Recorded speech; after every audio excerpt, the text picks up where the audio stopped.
Good morning friends, स्वागत है आपका आपके प्लेटफॉर्म RWS सिविल सर्विसेज पर। और मैं हूं तैयार आपके लिए NCERT सार्वज की क्लास लेकर। सभी बच्चे जल्दी जुड़ेंगे ताकि क्लास की शुरुआत की जा सके।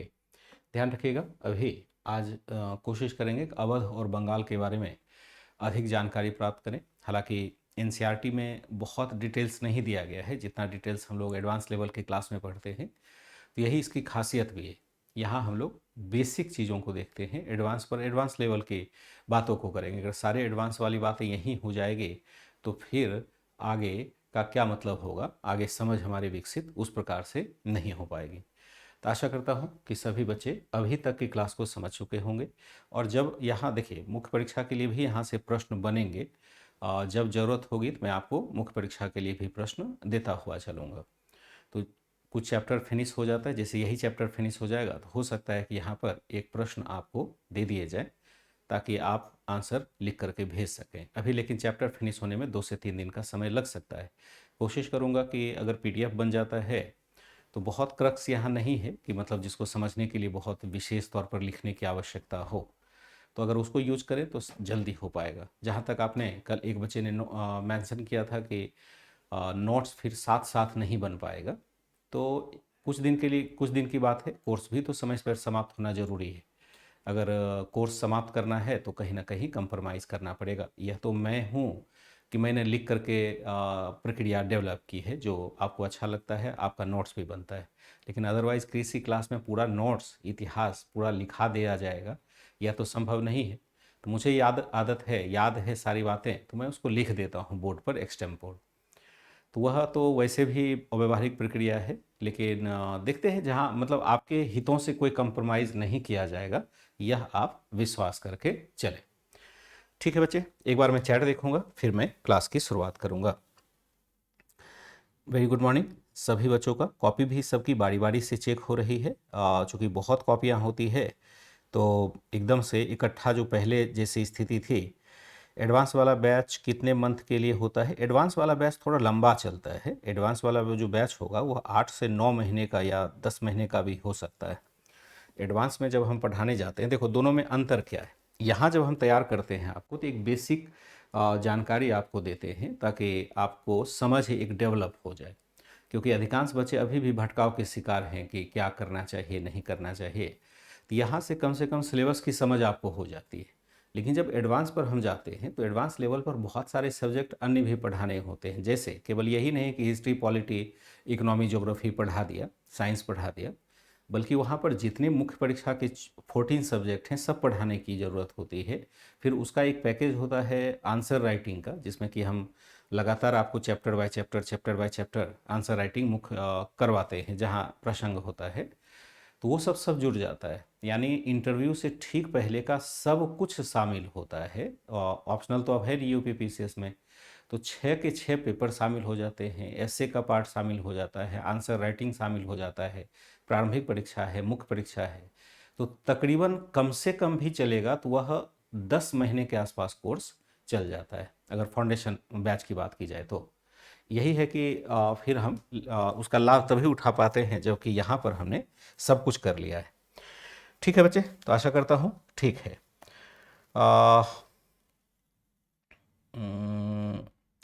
ठीक है, मैं वही करूँगा। UPSC बैच ही है वह एक्चुअल में। UPSC और UPPCS का कोई खास फर्क तो है नहीं। 4 पेपर तो जैसा है वैसा ही रहेगा। और ऑप्शनल तो खैर कोई भी आपको नहीं पढ़ाता है, चाहे किसी भी रूप में हो। तो अब जरा देखते हैं अवध के राज्य की क्या स्थिति थी। अवध कहाँ है? अवध उत्तर प्रदेश में है। अवध का राज्य, अवध के राज्य की अगर बात करें, छोटे छोटे राज्य की चर्चा करते हुए चलेंगे। बहुत डिटेल्स यहाँ पर नहीं है, लेकिन हाँ जो भी डिटेल्स है आपके लिए महत्वपूर्ण है। इतना है डिटेल्स कि आप सब कुछ समझ सकते हैं। संस्थापक जो हो जाएगा वह हो जाएगा आपका सादत खान। सादत खान। और उपाधि इसकी क्या थी? उपाधि थी इसकी बुरहान उल मुल्क। बुरहान उल मुल्क इसकी उपाधि हो जाएगी। इसलिए पूरा नाम हो जाएगा इसका बुरहान उल मुल्क हो जाएगा इसकी उपाधि। तो पूरा नाम क्या हो जाएगा? सादत खान बुरहान उल मुल्क हो जाएगा। यह क्या है कि यह मुगल साम्राज्य का एक प्रमुख सरदार था। मुगल साम्राज्य का प्रमुख सरदार था, सरदार था। और इसने क्या सरदार था, इसने पृथक राज्य की स्थापना कर ली, पृथक राज्य की स्थापना कर ली। जैसे कि अन्य लोगों ने किया था उसी प्रकार से इसने भी एक अलग राज्य की स्थापना कर ली। खास करके जब हम देखते हैं कि जैसे हम लास्ट फेज में देखते हैं कि जब मुगल साम्राज्य का विघटन होने लग जाता है, तो मुगल साम्राज्य के विघटन के बाद ये सब सारी समस्याएं खड़ी होती है। ठीक है, एक तरह से यह इसने तभी से स्थापित कर ली लगभग जब यह प्रशासक बनता है। 1722 से ही यह क्या करता है, 22 से ही यह स्वतंत्र स्थिति में था, स्वतंत्र स्थिति में था। 1722 से ही यह स्वतंत्र स्थिति में आ चुका था, ध्यान रखिएगा। इस तरह से एक ऐसे राज्य की स्थापना हुई जो कि अवध के क्षेत्र में है, और अवध के क्षेत्र में इसने क्या किया कि इसने विशेष रूप से कई सुधार लागू किए। इसने इसने लिख सकते हैं कि इसने अवध क्षेत्र में अच्छी प्रशासनिक व्यवस्था को लागू किया, अच्छी प्रशासनिक व्यवस्था को लागू किया,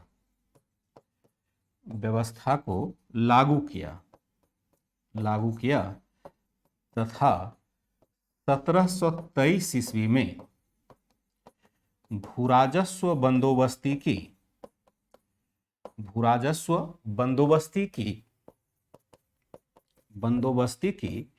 नई व्यवस्था लागू की, जिसमें कि हम क्या देखते हैं, जमींदारों आदि का दमन किया गया था। भूराजस्व व्यवस्था एक नई प्रकार की लागू की जो पहले इस क्षेत्र में नहीं था। हम क्या देखते हैं कि इस काल में हम क्या देखते हैं कि कुछ अच्छी प्रशासनिक व्यवस्था बनती है। 1739 में सफदर जंग अवध का नवाब बनता है, अवध का नवाब बना, और इसी काल से मुगल साम्राज्य के नवाब के पद पर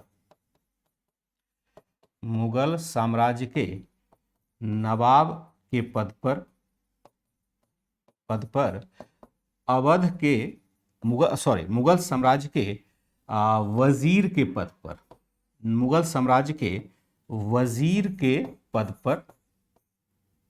पर अवध के नवाब की ही नियुक्ति की जाती रही, पद पर अवध के नवाब की ही नियुक्ति की जाती रही। इसका क्या मतलब रहा, अतः की जाती रही। आगे में लिखा देता हूं क्योंकि जगह नहीं है। मुगल साम्राज्य का प्रमुख सरदार था कौन, सादत खां। पूरा नाम है सादत खां बुरहानुल मुल्क। इसने पृथक राज्य की स्थापना कर ली। 1722 से ही यह स्वतंत्र स्थिति में था। इसने अवध क्षेत्र में अच्छी प्रशासनिक व्यवस्था को लागू किया तथा 1723 ईस्वी में भूराजस्व बंदोबस्ती की नई व्यवस्था लागू की। 1739 में सफदरजंग अवध का नवाब बना, उसका जो उत्तराधिकारी था। इसी काल में मुगल साम्राज्य के वजीर के पद पर अवध के नवाब की ही नियुक्ति की जाती रही। इस समय के बाद इसी काल से मुगल साम्राज्य के वजीर के पद पर अवध के नवाब की ही नियुक्ति की जाती रही। अब इसकी कहानी क्या है जरा समझेंगे। जैसा कि हमने पहले भी देखा हुआ था सफदरजंग को, शहादत खां को। सादत खां असल में मुगल साम्राज्य के साथ जुड़ा हुआ है, और मुगल साम्राज्य में रहने के बाद इसको अवध का प्रशासक बना जाता है, और अवध के प्रशासक बनते ही इसने स्वतंत्र स्थिति को धारण कर ली। लेकिन इसने औपचारिक रूप से स्वतंत्रता की घोषणा नहीं की, इसलिए मुगल दरबार से भी फायदा लेता रहा और अवध के क्षेत्र में भी अपना स्वायत्त शासन चलाता रहा। इसी बीच में नादिर शाह का आक्रमण होता है, जो हम लोगों ने मुगलों के साथ ऑलरेडी देख लिया है। मोहम्मद शाह के काल में नादिर शाह का आक्रमण होता है, और यह काल था 1739। 1739 में जब मोहम्मद शाह के काल में आक्रमण हुआ तो करनाल जो हरियाणा के पास है वहाँ लड़ाई होती है, और मुगल शासक एक तरह से पराजित होते हैं, उनको बंदी बना लिया जाता है। और फिर नेगोशिएशन का दौर होता है कि भाई कुछ ले दे करके आप चले जाओ यहाँ से। तो यहाँ नेगोशिएशन का जब दौर चल रहा था तो जो खान ए जहाँ एक था, खान ए जहाँ जो मुख्य वक्सी हुआ करता था यानी सेनानायक हुआ करता था, तो उसकी हो जाती है इसी दौरान मृत्यु। और मृत्यु के बाद जो मीर बख्शी बनाया जाना चाहिए था यानी सेना मंत्री बनाया जाना चाहिए था, सादत खां के हिसाब से मुझे बनाया जाना चाहिए। यानी सादत खां को लग रहा था कि शायद अब मीर बख्शी का पद मुझे मिलेगा, लेकिन मोहम्मद शाह ने मीर बख्शी का पद किसे दे दिया?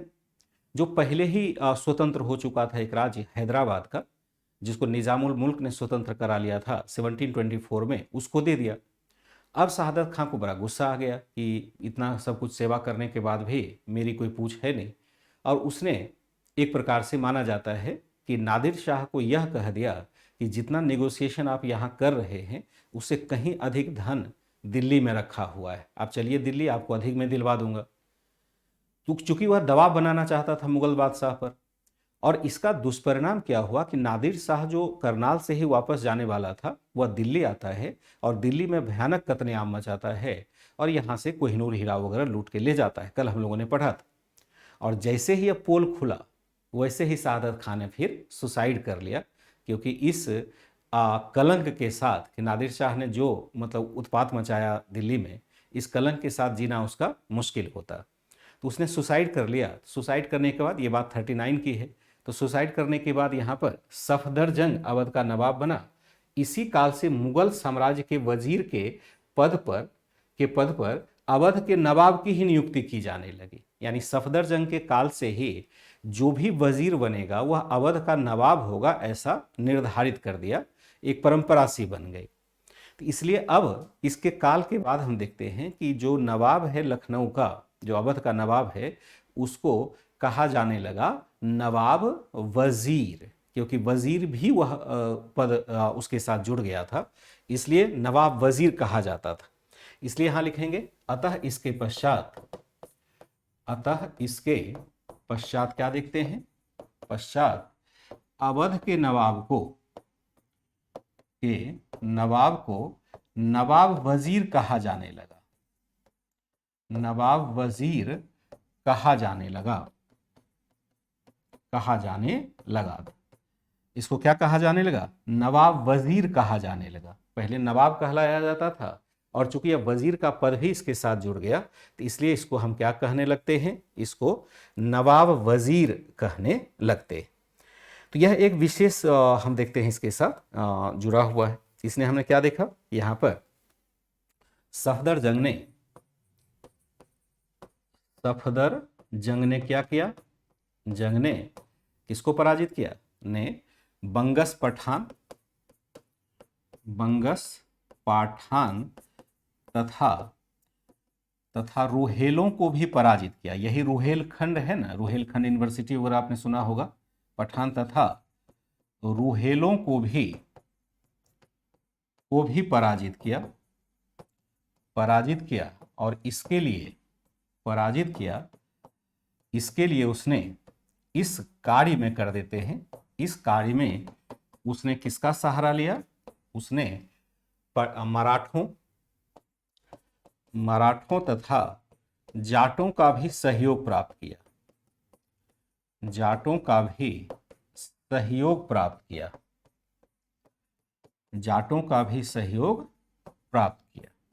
ठीक है। सफदरजंग ने बंगस पठान, एक्चुअली क्या है कि ये लोग स्थानीय लोग हैं वहीं पर। पठान क्या है? अफगान के लोगों को हम पठान कहते हैं।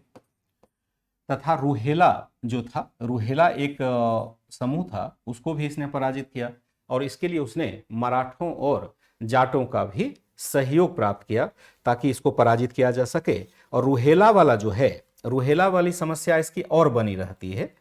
रुहेला की समस्या और बनी रहती है, ध्यान रखिएगा कि जो रुहेलखंड है वहाँ रुहेला जिसको हम कहते हैं।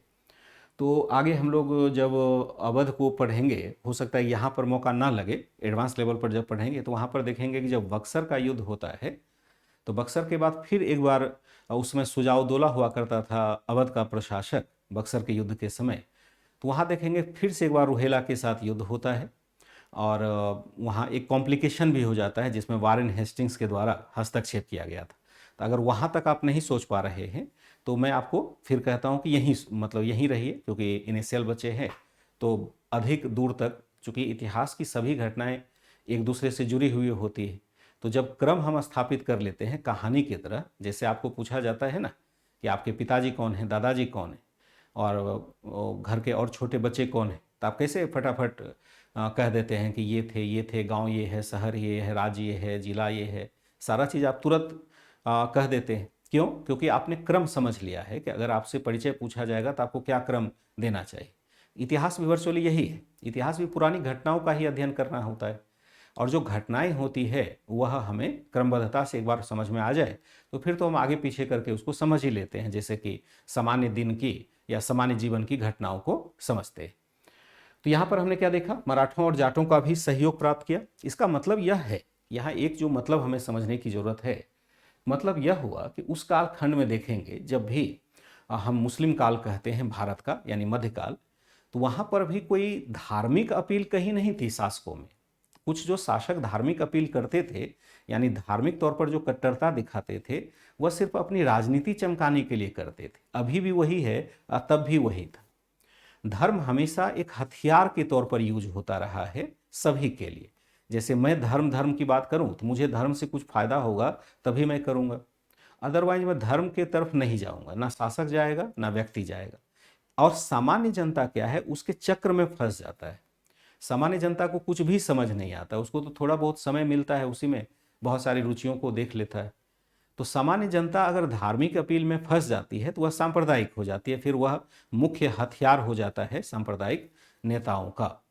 तो इसलिए सामान्य जनता को कभी भी धर्म के चक्र में नहीं पड़ना चाहिए। अपने व्यक्तिगत तौर पर आप धर्म का पालन करें, लेकिन धर्म का पालन नहीं करना चाहिए। देखिए यहाँ पर ये मुस्लिम शासक है और इसको हिंदू शासक सहयोग दे रहा है, मुस्लिम के खिलाफ दे रहा है।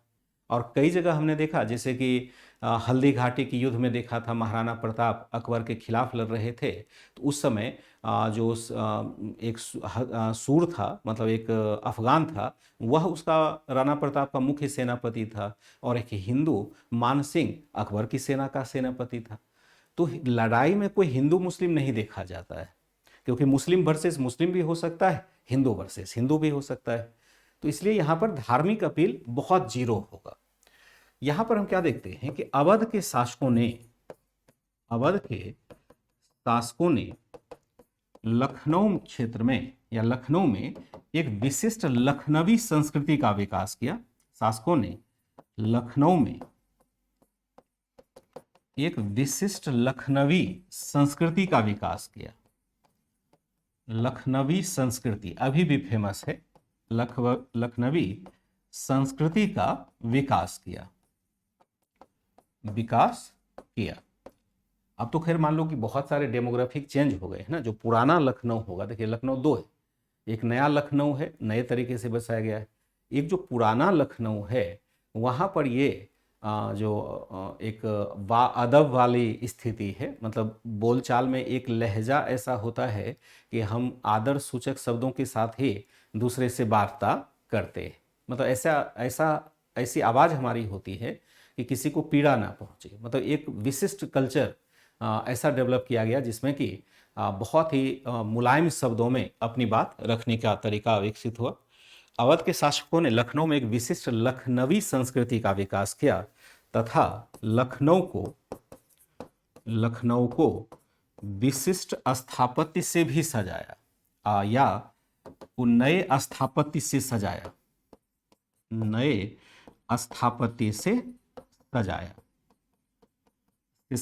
जो भी लखनऊ में आप देखते हैं स्थापत्य, वह इसी काल की देन है। इन्हीं नवाब के द्वारा ही, जैसे इमाम बाड़ा देखें या जो भी आप विशिष्ट स्थापत्य को देखते हैं लखनऊ में, असल में अवध के नवाब के द्वारा ही उसका डेवलपमेंट किया गया है। उसने क्या किया, लखनऊ को नए स्थापत्य से सजाया। ठीक है, नए स्थापत्य से सजाया। फिर हम क्या देखते हैं कि आगे आगे का शासक कौन था। आगे अवध के नवाब शुजाउद्दौला शुजा-उद-दौला के समय 1764 ईस्वी में ब्रिटिशों के साथ बक्सर का युद्ध हुआ जिसके पश्चात जिसमें शुजा-उद-दौला पराजित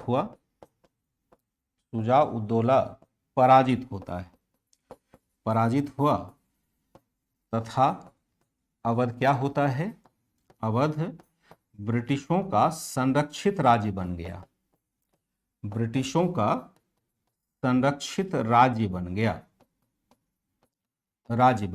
यानी ब्रिटिशों ने कहा कि मैं आपको अब संरक्षण दूंगा, आपके ऊपर कोई हमला होगा तो मैं आपकी सहायता करूंगा। एक तरह से आगे हम देखेंगे सहायक संधि टाइप की चीजें यहीं डेवलप हो जाती है।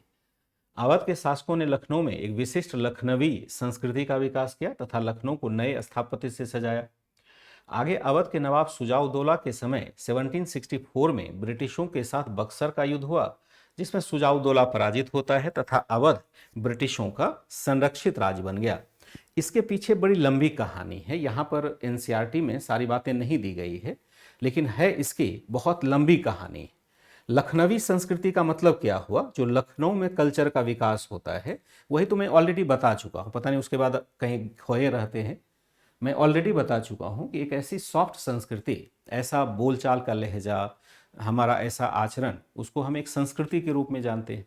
और इस संस्कृति का विकास लखनऊ में हुआ तो लखनऊ के नाम पर उसको हम लखनवी संस्कृति कहते हैं। जैसे हरियाणवी संस्कृति हो गया, बिहारी संस्कृति हो गया, नहीं मतलब राजस्थानी संस्कृति हो गया। इस तरह से क्षेत्र के हिसाब से हम उस कल्चर को डिफाइन कर देते हैं। तो लखनऊ के अधीन ही वह कल्चर डेवलप होता है, रहन सहन में, खान पान में। अब लखनऊ के नवाब को देखिए तो वो इतने धनवान हो चुके थे लखनऊ के नवाब कि उसको कुछ भी करने की जरूरत नहीं, क्योंकि उस पर तो कोई आक्रमण होना नहीं था। तो लखनऊ के नवाब दिन भर बैठ करके अपना शतरंज खेला करते थे और मुजरे उनके दरबार में हुआ करते थे। और खास करके जो संगीतकार थे, उर्दू शायर, उनके दरबारों की शोभा बढ़ाते रहते थे। ख्याल है, टप्पा है, बहुत सारे शास्त्रीय नृत्य का भी विकास वहाँ होता है और उनके दरबार में दिन भर महफिल ही जमी रहती थी। लखनऊ के नवाब को कोई काम तो था नहीं, क्योंकि कोई युद्ध विशेष तौर पर होना ही नहीं था। अब वहाँ मुगल शासक है और लखनऊ के अंदर कोई आसपास कोई प्रतिद्वंदी था नहीं, और समृद्धि है क्योंकि यह एक बहुत उपजाऊ क्षेत्र को धारण करता है, तो अच्छा खासा टैक्सेशन मिल रहा है। लखनऊ के नवाब बड़े ऐशो आराम की जीवन जीते थे और अपने लोगों को भी उसी प्रकार से रखते थे। दिन भर या तो नाच गान में व्यस्त रहते थे या शतरंज खेलते रहते थे। शतरंज आपने देखा होगा, चेस जिसको कहते हैं। इस तरह से वहाँ पर एक नफासत आ जाती है बोलचाल में। चूँकि कोई समाज में तनाव नहीं होता है, जब आप देखेंगे कि आपको आपके जीवन में तनाव नहीं होगा तो आप भी बड़े प्यार से सबसे बात करेंगे। तनाव होगा फिर आप हमेशा गुस्सा करते रहेंगे। तो उस संस्कृति का विकास होता है जिसमें कि हम बहुत ही अदब से, बहुत ही आदर से लोगों से बात करते हैं। हालांकि अब तो मिक्स कल्चर हो गया तो अब वो संभव नहीं, लेकिन लखनऊ के नवाब ने एक ऐसे रिच कल्चर को डेवलप किया। लखनऊ के नाम पर ही उसको लखनवी संस्कृति कहते हैं। ठीक है। हाँ, लखनऊ अपने विशिष्ट चिकनकारी के लिए भी प्रसिद्ध है। चिकनकारी भी इसी काल में आई। देखिए चिकनकारी क्या है कि एक प्रकार के कपड़े का प्रकार है और जिसमें बहुत महीन कारीगरी की जाती है, जो एम्ब्रॉयडरी जिसको कहते हैं वो किया जाता है। एक बहुत पतला सूती वस्त्र है और उसके ऊपर एम्ब्रॉयडरी किया जाता है और डिजाइन बड़ा सुंदर होता है। तो ये इसी काल में डेवलप होता है विशिष्ट रूप से। इसलिए कहा ना, स्थापत्य की शैली देखेंगे तो नए तरीके का मिलेगा। जो कल्चर है यानी बोलचाल का तरीका है, शेरो शायरी है, गायन है, नृत्य है, इसकी एक विशेष शैली आपको यहाँ डेवलप होगी। कपड़े की भी विशिष्ट शैली जो चिकनकारी आप देखते हैं वो असल में इसी काल की देन है। तो ये है आपका अवध का क्षेत्र। फिर हम देखते हैं, चूंकि इसमें लिखा हुआ है कि आपका अवध और बंगाल लिखा हुआ था, तो बंगाल को भी देख लेते हैं। लेकिन यहाँ ध्यान रखेंगे कि जो बंगाल का एरिया है उस पर हमें सब चीज इन्फॉर्मेशन, सारी इन्फॉर्मेशन यहाँ प्राप्त नहीं होती है। जितना इन्फॉर्मेशन चाहिए वो हमें एडवांस पर ही जाकर के लेना पड़ेगा। यहाँ मैंने देख लिया किताबों में बहुत अधिक इंफॉर्मेशन नहीं दिया है, सिर्फ यह समझाया गया है इस चैप्टर का कि लिखने का उद्देश्य यह है कि यह बताया जा सके कि 18वीं शताब्दी के भारत में कौन कौन सा राज्य बना नया। एक तो मुगल साम्राज्य का पतन हुआ और नए कौन कौन से राज्य बने, सिर्फ इसकी सूचना आपको यहाँ पर मिलेगी। जबकि हम कंपटीशन की तैयारी करते हैं एडवांस लेवल पर जा कर के, तो वहाँ पर हम इंटरलिंक करते हुए चलते, जैसे बंगाल को पढ़ेंगे तो बंगाल के साथ जो नवाब जितने हुए उसको पढ़ना पड़ेगा, उसके साथ जो युद्ध होते हैं उसको पढ़ना पड़ेगा, फिर ब्रिटिशों के साथ कैसे संबंध रहे उसको भी पढ़ना पड़ जाता है। लेकिन यहाँ तो इंटरलिंक्ड वाला चैप्टर बनाया नहीं गया है, यहाँ तो सिंपल एक स्कूल के बच्चों को समझाने के लिए बना दिया गया है। तो यहाँ इस चैप्टर का उद्देश्य आप यह माने, अगर आपने कभी जीके वगैरह के बुक में पढ़ लिया होगा कि वहाँ वो पढ़ा था, जैसे कल बच्चे ने पूछा प्लासी की लड़ाई आपने बताई नहीं, मैंने कहा कि मुझे जानकारी ही नहीं है, वो नहीं समझ पा रहे हैं कि यहाँ पर हमें एनसीईआरटी के साथ ही चलना होता है। हम कोई एडवांस लेवल की बातें या जो इससे बाहर की बातें हैं बहुत अधिक नहीं कर पाते, मजबूरी होती है, नहीं तो क्लास का स्वरूप ही खराब हो जाएगा। पहले इसको हम कर लेते, एडवांस पर तो मैंने कराया हुआ ही है, वहाँ जाकर के जैसे मन तैसे देखो आप, लेकिन पहले एक समझ तो विकसित कर लो ना। तो बंगाल हम क्या देखते हैं कि लगभग यह बंगाल 1700 ईस्वी के बाद धीरे धीरे स्वतंत्र हो जाता है। जो बंगाल का क्षेत्र है यह हम क्या देखते हैं कि धीरे धीरे स्वतंत्र हो जाता है, क्योंकि हाँ बिल्कुल सुमित यादव, वो सब तो इसीलिए मैंने कहा नृत्य वगैरह के लिए बहुत प्रयास इसने किया था, बहुत अधिक प्रयास किया था। हमने क्या देखा कि बंगाल वस्तुतः क्या होता है, बंगाल व्यावहारिक रूप से 1700 ईस्वी में स्वतंत्र हो गया। जब स्वतंत्र हो गया था, जब बंगाल के दीवान के पद पर, बंगाल के दीवान के पद पर किसकी नियुक्ति की गई, पद पर मुर्शीद कुली खान की नियुक्ति की गई, मुर्शीद कुली खान की नियुक्ति की गई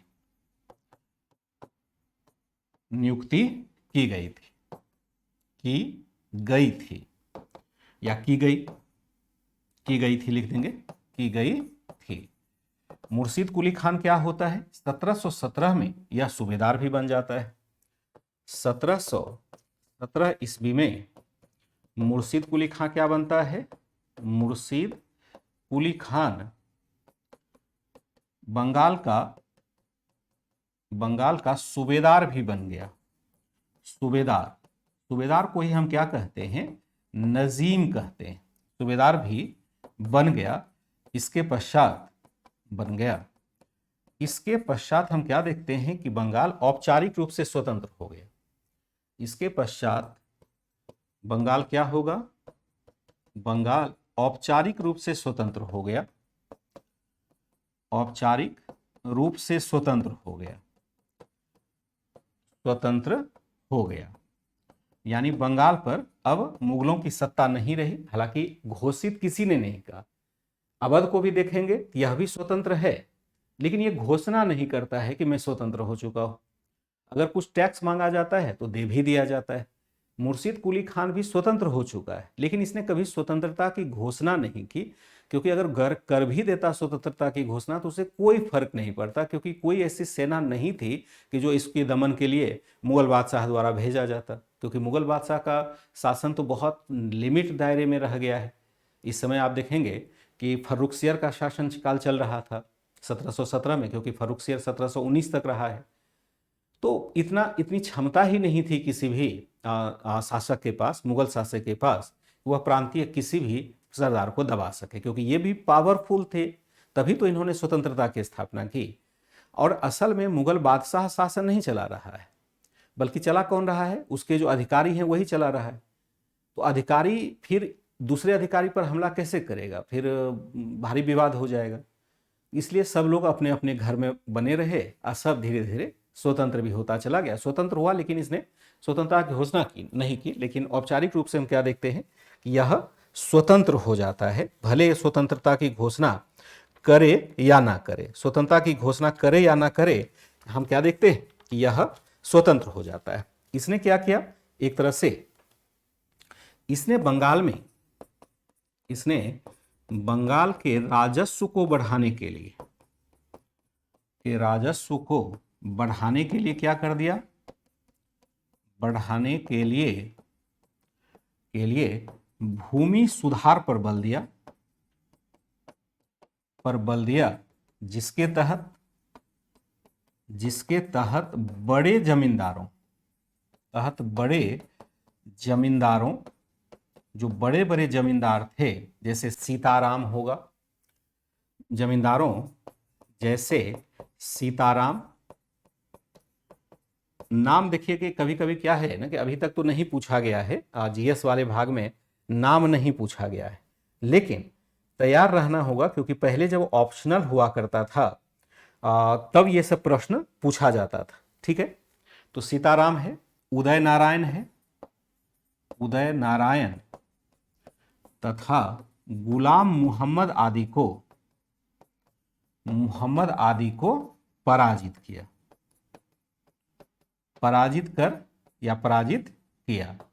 क्या करना है इसको करना है भू राजस्व बढ़ाना है, राजस्व बढ़ाएगा और उसके लिए भूमि सुधार पर बल दिया, जिसके कारण बड़े जमींदारों जैसे सीताराम, उदय नारायण तथा गुलाम मोहम्मद आदि को पराजित किया। जिसके तहत लिख दीजिएगा, जिसके तहत बड़े जमींदारों, जिसमें से सीताराम राय है, उदय नारायण है, गुलाम मोहम्मद आदि को यहां पर पराजित करता है कि योग्य शासक था, पहले से दीवान रहा ही है तो उसको कोई दिक्कत तो है नहीं।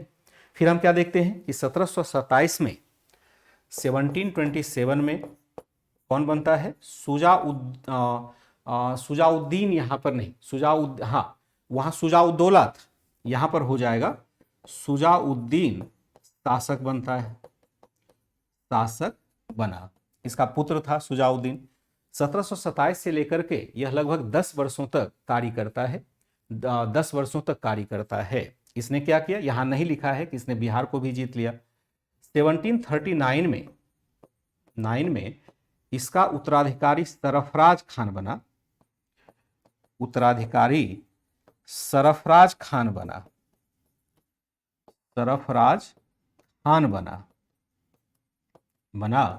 लेकिन इसे गद्दी से हटाकर इसको हटाकर अलीवर्दी खान ने सत्ता पर कब्जा कर लिया।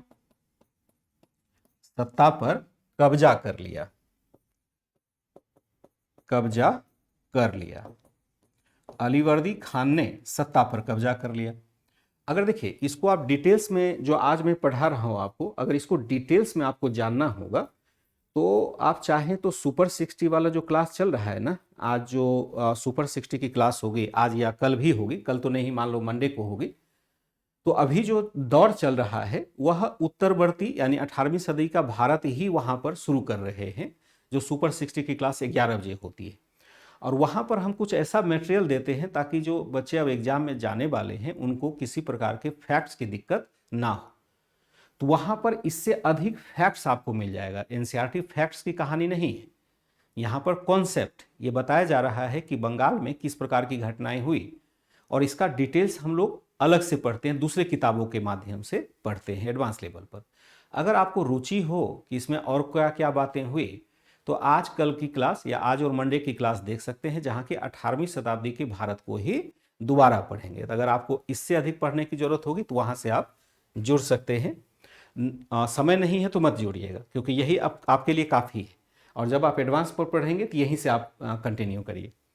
1739 में इसका उत्तराधिकारी सरफराज खान बना, लेकिन इसे गद्दी से हटाकर अलीवर्दी खान ने सत्ता पर कब्जा कर लिया। अलीवर्दी खान भी क्या था? एक योग्य प्रशासक था, एक योग्य प्रशासक हुआ करता था, और इसने एक अच्छी प्रशासनिक व्यवस्था को लागू किया।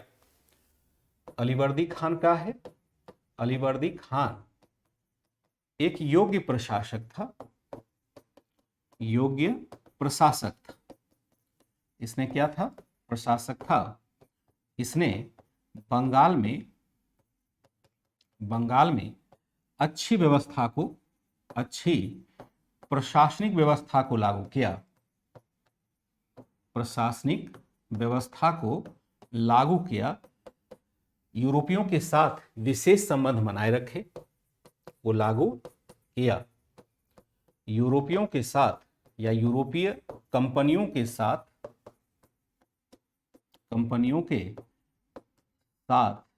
विशेष संबंध बनाए रखे, विशेष संबंध बनाए रखे, परंतु उन्हें या इन्हें प्रभावी नहीं होने दिया, प्रभावी नहीं बनने दिया। विशेष संबंध बनाए रखे लेकिन प्रभावी नहीं बनने दिया। अब इसका क्या मतलब है जरा समझ लेंगे, फिर आगे बढ़ेंगे। ये लाइन समझना जरूरी होगा, नहीं तो सिर्फ कंटेंट से काम नहीं होगा। अलीवर्दी खान एक योग्य प्रशासक था। इसने बंगाल में अच्छी प्रशासनिक व्यवस्था को लागू किया, यूरोपीय कंपनियों के साथ विशेष संबंध बनाए रखे, परंतु उन्हें प्रभावी नहीं बनने दिया। अब इसमें कहना क्या चाह रहा है कि जब हम 1739 की बात करते हैं, 1739 की बात करते हैं, तो इस समय बंगाल में कई यूरोपीय कंपनियां अपनी फैक्ट्री स्थापित कर चुकी थी, जिसमें फ्रांसीसी है, ब्रिटिश है, डच है, सारे मतलब 3 तो यहाँ पर है ही जो प्रभावी भूमिका निभा रहा है। अब पुर्तगाली यहाँ नहीं है, इसलिए कि पुर्तगालियों का पतन हो गया है। तो यहाँ पर शुरुआत से ही आप देखेंगे कि जो फ्रांसीसी है और ब्रिटिश है उसके बीच में संघर्ष होता रहा, क्योंकि दोनों, आगे मैं बताऊंगा ही, दोनों लगभग आपस में लड़ते रहते थे। तो कभी फ्रांसीसी कंपनी को डर लगा रहता था कि ब्रिटिश कंपनी हमला कर देगा, कभी ब्रिटिश कंपनी को डर लगा रहता था कि फ्रांसीसी कंपनी हमला कर देगा, और इन दोनों कंपनियों पर भारतीय राजा भी हमला करते रहते थे लूट पर खसोट के लिए। तो ये लोग कंपनी क्या चाहते थे कि जहां उसकी फैक्ट्री है वहां पर बॉर्डर किया जाए, उसको बॉर्डर से घेरा जाए, उसको किला टाइप का बना दिया जाए ताकि कोई उस पर हमला ना कर सके। अब जो फ्रांसीसी कंपनी है या ब्रिटिश कंपनी है उसने हर जगह पर अपनी एक फैक्ट्री लगाई। अब फैक्ट्री का मतलब क्या होता है वर्तमान में? अगर आपको मैं एक शब्द कहूँ, सभी बच्चे जानते होंगे, नाम भी सुनते होंगे, आप ये कहते होंगे ये फैक्ट्री है, वो फैक्ट्री है, और वहाँ ये काम भी करता है, गांव से बहुत सारे लोग काम करने जाते भी हैं। तो फैक्ट्री का असल में अर्थ आपको क्या अभी समझ में आता है? अगर मैं फैक्ट्री शब्द का यूज, फैक्ट्री या कारखाना, फैक्ट्री को ही हिंदी में हम कारखाना कहते हैं, तो कारखाना शब्द तो यहाँ नहीं यूज किया गया है, वो तो बाद में इसका ट्रांसलेशन आ गया। अभी सिर्फ आप फैक्ट्री समझिए, फैक्टर से फैक्ट्री बना है, एक शब्द आता है फैक्टर, उसी से बना है फैक्ट्री शब्द। तो फैक्ट्री का मतलब क्या आपके मन में आता है? जैसे मैं एक शब्द डालता हूँ फैक्ट्री, तो फैक्ट्री से क्या आप समझ पाते हैं? मैं एक बार आपका चैट देखता हूँ, फिर मैं आगे बढ़ूंगा, ताकि आपके लिए ये स्पष्टीकरण जरूरी होगा। ठीक है, अच्छा इमामबाड़ा देखा है, चलिए बहुत बढ़िया है शिवम जी, बहुत बढ़िया। ठीक है शिवांगी, जल्दी बताएंगे यूपीएससी एमसीक्यू आता है कि नहीं? हाँ, पीटी एमसीक्यू ही होता है, हर जगह होता है। जैसे कहा कि कंपनी है, कंपनी का मतलब क्या है? कंपनी का मतलब तो फैक्ट्री हो गया, बात तो एक ही हो गई ना। यहाँ तो आपको क्लियर करके बताना है कि फैक्ट्री का मतलब आपने समझा क्या, तभी तो मैं आगे चीज़ को डालूंगा, नहीं तभी आप समझ पाएंगे या कंटिन्यू कर पाएंगे, नहीं तो। अन्य बच्चे ने जवाब ही नहीं दिया, इतना टाइम नहीं होगा कि मैं बहुत देर रुक सकूं, लेकिन मैं चाहता हूं कि कोई वस्तु अधिक मात्रा में बनाए। फैक्ट्री वाणिज्यिक गतिविधियों का केंद्र था सुमित। तो हम यहाँ कहना क्या रहे हैं कि यहाँ पर जो अभी फैक्ट्री का, चूंकि आप सही उत्तर नहीं दे पा रहे हैं तो मैं आपको बता देता हूँ, समय नहीं है, कि फैक्ट्री का जब भी हम कोई नाम लेते हैं तो यहाँ पर एक ऐसे केंद्र की बात करते हैं, ऐसे कारखाने की बात करते हैं जहाँ पर कि प्रोडक्शन होता हो, उत्पादन होता हो, चाहे वो कपड़े का उत्पादन हो, माचिस का उत्पादन हो, नमक का उत्पादन हो, जो भी हो, जहाँ पर भी किसी चीज़ का प्रोडक्शन होता है उसको हम फैक्ट्री कहते हैं। लेकिन उस काल में जब फैक्ट्री शब्द का हम यूज करते हैं तो वह उत्पादन का केंद्र नहीं था, वहाँ किसी चीज़ का प्रोडक्शन नहीं होता था, बल्कि वहाँ पर व्यापार के लिए जो वस्तुएं हम खरीदते थे उसको वहाँ पर रखा जाता था ताकि आगे निर्यात किया जा सके, क्योंकि ब्रिटिश के पास मतलब कोई उत्पादन का तरीका तो है नहीं, वो क्या उत्पादन करेगा। तो जो यहाँ मान लो सूती वस्त्र खरीदा उसको ला करके फैक्ट्री में रख दिया। तो अक्सर फैक्ट्री पर हमले होते रहते थे उस वस्तु को लूटने के लिए। तो ब्रिटिश कंपनी या फ्रांसीसी कंपनी या अन्य यूरोपीय कंपनी हमेशा चाहती थी कि फैक्ट्री को हम आर्म्ड करके रखें, वहाँ पर आर्मी रखें, ताकि ऐसे लुटेरों से या दूसरी कंपनी से उन वस्तुओं की रक्षा की जा सके। लेकिन जब आर्म हम बनाते हैं, आर्म फोर्स बनाते हैं, तो वह तो राज्य के खिलाफ भी हो जाता है। राज्य के खिलाफ अगर हो गया तो राज्य के लिए संकट हो जाएगा। तो जब अलीवर्दी खान की हम बात करते हैं तो इसने यूरोपीय कंपनियों के साथ विशेष संबंध बनाए रखे, परंतु उन्हें प्रभावी नहीं होने दिया। कहने का मतलब है कि उसको फैक्ट्री की किलेबंदी करने की इजाजत नहीं दी गई। इसी क्रम में लेकिन वह जानता था अलीवर्दी खान कि ये लोग बड़ा प्रभावी लोग हैं, जो यूरोपीय कंपनी हैं वो बड़े होशियार हैं, बड़े प्रभावी हैं, उनके हथियार बड़े उन्नत हैं। इसलिए आप एडवांस लेवल पर जाएंगे तो एक स्टेटमेंट पढ़ेंगे अलीवर्दी खान का। अलीवर्दी खान कहता है कि यूरोपीय कंपनी एक मधुमक्खी के समान है। मधुमक्खी, आपने हनी बी देखा होगा, मधुमक्खी के समान है, जिसको अगर ना छेड़ो तो वो मधु के रूप में हमें शहद देती, मतलब शहद देती है। जैसे हनी बी का जो छत्ता लगा होता है, मधुमक्खी का छत्ता होता है, उसको आप सावधानी से अगर निकालेंगे तो उससे आपको हनी मिल जाता है। और अगर उसमें आपने छेड़ किया, यानी उसको आपने ज़बरदस्ती उसको भगाने की कोशिश की, तो वो सब आपके ऊपर ही टूट पड़ेगा और आपको काट काट करके परेशान कर देगा। आप उससे पीछा नहीं छुड़ा सकते हैं। अगर कभी हनी भी आपके पीछे पड़ गया और वह हनी भी इसलिए आपके पीछे पड़ा है कि आपने उसके छत्ते को डिस्टर्ब किया था, तो अंत तक वह पीछा करेगा। नदी में भी आप चले जाएंगे, पानी में डुबकी लगाएंगे तो भी ऊपर वो तैरती रहती है। तो हनी बी का स्वभाव है। कभी पता नहीं आप लोग इस चक्र में पड़े हैं या नहीं पड़े हैं, लेकिन मैंने स्कूली दिनों में सब काम कर ही लिया था कि हनी खाने की इच्छा होती है ना, तो हनी उस जंगल वगैरह में काफ़ी होते हैं, तो जा कर के उसको, जैसे पहले सुबह नहीं होता था या किसी ने कहा कि ऐसे कर सकता है, या अचानक से या दुर्घटनावश भी हो सकता है, फिर आगे दौड़ते जा रहे हैं आप, पीछे हनी भी आपका पीछा करती जा रही है, कभी भी आपको छोड़ेगी नहीं पीछा। फिर जाकर के नदी में डूब गया, नदी में डूब करके फिर अंदर अंदर ही कहीं और जाके निकल गए, तब जाके किसी तरह से जान बची, या फिर कोई चादर आप ओढ़ लेते हैं तो आप बच जाते हैं।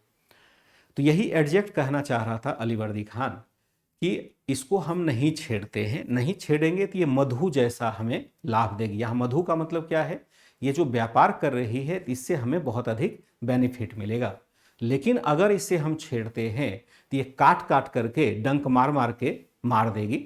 तो इसको हम छेड़ेंगे नहीं, बल्कि इससे हम बेहतर तरीके से एक डील करेंगे। और यह यहाँ पर ये नहीं लिखा है, लेकिन आगे इस लाइन को आपको पढ़ना पड़ेगा। पीली ड्रेस वाली नर्स नहीं है, पीली नहीं होता है, वो तो ब्लैक होता है। पीली वाला जो होता है ततैया होता है, वो तो बड़ा और ख़तरनाक होता है, उसमें मधु नहीं होता है, उसका किसी काम का नहीं हुआ। जो ये है ये ब्लैक कलर का होगा और हल्का सा येलो होता है। मैं ले आता तो बात अलग है। ठीक है, हमने क्या देखा कि यहाँ पर विशेष संबंध बनाए रखे, परंतु इन्हें प्रभावी नहीं होने दिया। इसके बावजूद हम क्या देखते हैं, इसके बावजूद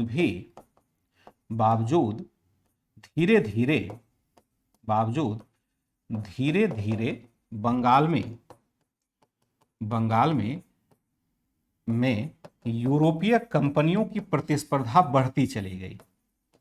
यूरोपीय कंपनियों की प्रतिस्पर्धा बढ़ती चली गई, प्रतिस्पर्धा बढ़ती चली गई। धीरे धीरे यहां पर क्या होता है, प्रतिस्पर्धा बढ़ती गई। इसी बढ़ती प्रतिस्पर्धा का दुष्परिणाम किसको झेलना पड़ा, बढ़ती प्रतिस्पर्धा का दुष्परिणाम किसको झेलना पड़ा, का दुष्परिणाम अलीवर्दी खान के उत्तराधिकारी को झेलना पड़ा। उत्तराधिकारी सिराजुद्दौला को झेलना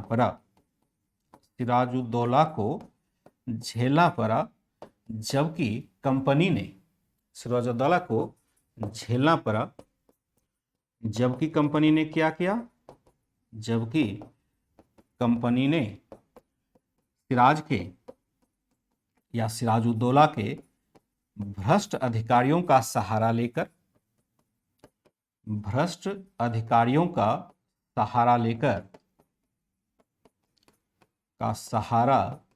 लेकर जून जून 1757 के प्लासी की लड़ाई में, 57 की प्लासी की लड़ाई में सिराजुद्दौला को पराजित कर, सिराजुद्दौला को पराजित कर बंगाल पर या बंगाल के प्रशासन पर अप्रत्यक्ष नियंत्रण कर लिया, प्रशासन पर अप्रत्यक्ष नियंत्रण कर लिया, बंगाल के प्रशासन पर अप्रत्यक्ष नियंत्रण कर लिया। अलीवर्दी खान एक योग्य प्रशासक था। इसने बंगाल में अच्छी प्रशासनिक व्यवस्था को लागू किया, यूरोपीय कंपनियों के साथ विशेष संबंध बनाए रखे, परंतु इन्हें प्रभावी नहीं बनने दिया। इसके बावजूद धीरे धीरे बंगाल में यूरोपीय कंपनियों की प्रतिस्पर्धा बढ़ती चली गई। इसी बढ़ती प्रतिस्पर्धा का दुष्परिणाम अलीवर्दी खान के उत्तराधिकारी सिराजुद्दौला को झेलना पड़ा, जबकि कंपनी ने सिराजुद्दौला के भ्रष्ट अधिकारियों का सहारा लेकर जून 1757 की प्लासी की लड़ाई में सिराजुद्दौला को पराजित कर बंगाल के प्रशासन पर अप्रत्यक्ष नियंत्रण स्थापित कर लिया। अब इतनी कहानी नहीं, एडवांस पर हम जाएंगे तो इससे कहीं ज्यादा हमें पढ़ने की जरूरत होगी, ठीक है ना। तो यहां पर हम क्या देखते हैं कि यह एक तरह से 1757 में हम अप्रत्यक्ष नियंत्रण स्थापित होते हुए देखते हैं बंगाल के प्रशासक पर। इतना हमें समझना है इस चैप्टर के माध्यम से, बहुत कुछ नहीं समझना है, समझना इतना है। मैं बार बार आपको कह रहा हूं, क्योंकि आपने वनडे वगैरह एग्जाम की तैयारी करी होगी तो आपको लगता होगा कि यहां पर और फैक्ट्स आना चाहिए, क्योंकि वो फैक्ट्स आप वैसे तो आपको कुछ नहीं याद रहता है, लेकिन हाँ थोड़े बहुत फैक्ट्स याद रहते हैं। वैसे तो आपको रिकॉल करने के लिए कहें तो सामान्य फैक्ट्स भी आप नहीं रिकॉल कर पाते हैं, लेकिन हाँ थोड़ी बहुत बातें याद है। आपको लग रहा होगा कि पता नहीं क्या चल रहा है, लेकिन आपको यहाँ पर दिमाग में क्या बातें इस्टेब्लिश करनी है कि जब 1707 ईस्वी में औरंगजेब का क्या देहांत होता है, उसकी मृत्यु होती है, तो उसके बाद की स्थिति राजनीतिक कैसी रही है देश में, क्या क्या कौन कौन से राज्य बनते चले गए, उसके साथ क्या क्या घटनाएं हुई, बस इतना ही हमें ध्यान देना है। यहाँ इसके साथ हम एडिशनल फैक्ट्स नहीं ले रहे, क्योंकि एडिशनल फैक्ट्स के लिए अलग चैप्टर फिर बनेगा, यहाँ इसकी जरूरत ही हमारे पास नहीं है। सिर्फ यह बताया जा रहा है कि मुगल साम्राज्य का जब विघटन हो रहा था तो उस समय कौन कौन से राज्य अस्तित्व में आए थे, और उसके जो मेन प्लेयर थे, जो मुख्य प्लेयर थे, जो इतिहास में फिर आगे उसकी भूमिका हम देखेंगे, तो वह कौन कौन हुआ करता था। जैसे कि अवध को हमने पढ़ा, तो अवध में केवल 2-3 शासक नहीं है ना, उसको तो हमें और भी ज़्यादा पढ़ना होगा। किसने इमामबाड़े का निर्माण करवाया, किसने क्या किया, और फिर उसको लास्ट शासक जो है 1856 में बिजरस कादर है, उसके साथ जाके जोड़ना पड़ेगा। लेकिन यहाँ उसकी हमें ज़रूरत नहीं है, सिर्फ यह समझना है, मैं फिर से आपको बता रहा हूँ कि मुगल साम्राज्य के पतन के दौर में भारत के अंदर कौन कौन से देसी रियासत थे जो प्रमुख भूमिका निभाने वाले थे, यही हमें समझना है। इससे अधिक हमें पढ़ने की जरूरत नहीं होगी, ठीक है। चलिए आगे देखते हैं कि यहां पर जो दूसरा एक राज्य हो जाएगा, यह तो हमारे इसमें था, हाँ ठीक है। आपको नहीं समझ में आता है तो मत समझिएगा, क्योंकि जितनी जरूरत होती है उसको समझाते हैं। आप कैसे समझते हैं ये आपके ऊपर डिपेंड करता है, क्योंकि हर बच्चे की समझ अलग अलग होती है। हो सकता है कि एक बच्चा अभी तुरंत समझ जाए, हो सकता है एक बच्चा 3 दिन बाद समझेगा। तो सभी बच्चों को नहीं देखते हैं, औसत जो एक पढ़ाने का स्टाइल होता है उसके हिसाब से चलते हैं, आपको उसी हिसाब से एडजस्ट करना होता है। आप क्या सोच रहे हैं उस पर अगर जाएंगे तब तो 1 लाख बच्चे हैं तो 1 लाख के हिसाब से सोच पाएंगे, संभव होगा क्या? आप क्या सोचते हैं वो तो संभव नहीं होगा ना सोचना। यहां देखेंगे हैदराबाद, हैदराबाद भी क्या है, एक राज्य है, कल इसकी चर्चा हमने की थी। हैदराबाद लिखाया तो नहीं था जहां तक मुझे याद आ रहा है, शायद कल की क्लास में हम लोगों ने केवल उत्तरवर्ती मुगल शासक को देखा था। अब थोड़ा हैदराबाद को देखते हैं। हैदराबाद राज्य की स्थापना कौन करता है? इसका जो संस्थापक होता है, संस्थापक जो होता है इसका, वह है आपका निजाम उल मुल्क है, जिसका नाम है इसका चिनकुलिच खां, चिनकुलिच खान इसका नाम था, मूलतः निजामुल मुल्क उसकी उपाधि हुआ करती थी। और क्या था, मुगल साम्राज्य का वजीर था, मुगल साम्राज्य का वजीर था। वजीर आप समझ पा रहे हैं, मुगल साम्राज्य का यह वजीर है। इसने क्या किया, स्थापना कब की, स्थापना की 1724 ईस्वी में, 1724 में इसने यहां पर स्थापना की। अब देखिए होता क्या है, ये कहां से आ गए, तो फिर आपको रिकॉल करना पड़ेगा पीछे की कहानी। जब हम लोगों ने कल परवर्ती मुगल शासक की चर्चा की थी, परवर्ती मुगल शासक की चर्चा करते हुए हमने देखा था कि एक फर्रुखसियर नामक शासक था। फर्रुखसियर को शासक बनाने में सैयद बंधु नामक, बंधु मतलब भाई होता है, तो जिसको हम सैयद बंधु कहते हैं, दो भाई से मिलकर के यह शब्द बना है, एक अब्दुल्ला है, एक हुसैन है। दोनों भाई बड़े प्रभावी थे, बिहार बंगाल के क्षेत्र के सरदार थे, और उन्होंने फर्रुखसियर को शासक बनाने में महत्वपूर्ण भूमिका निभाई थी, इसलिए उसको किंग मेकर भी कहा जाता है।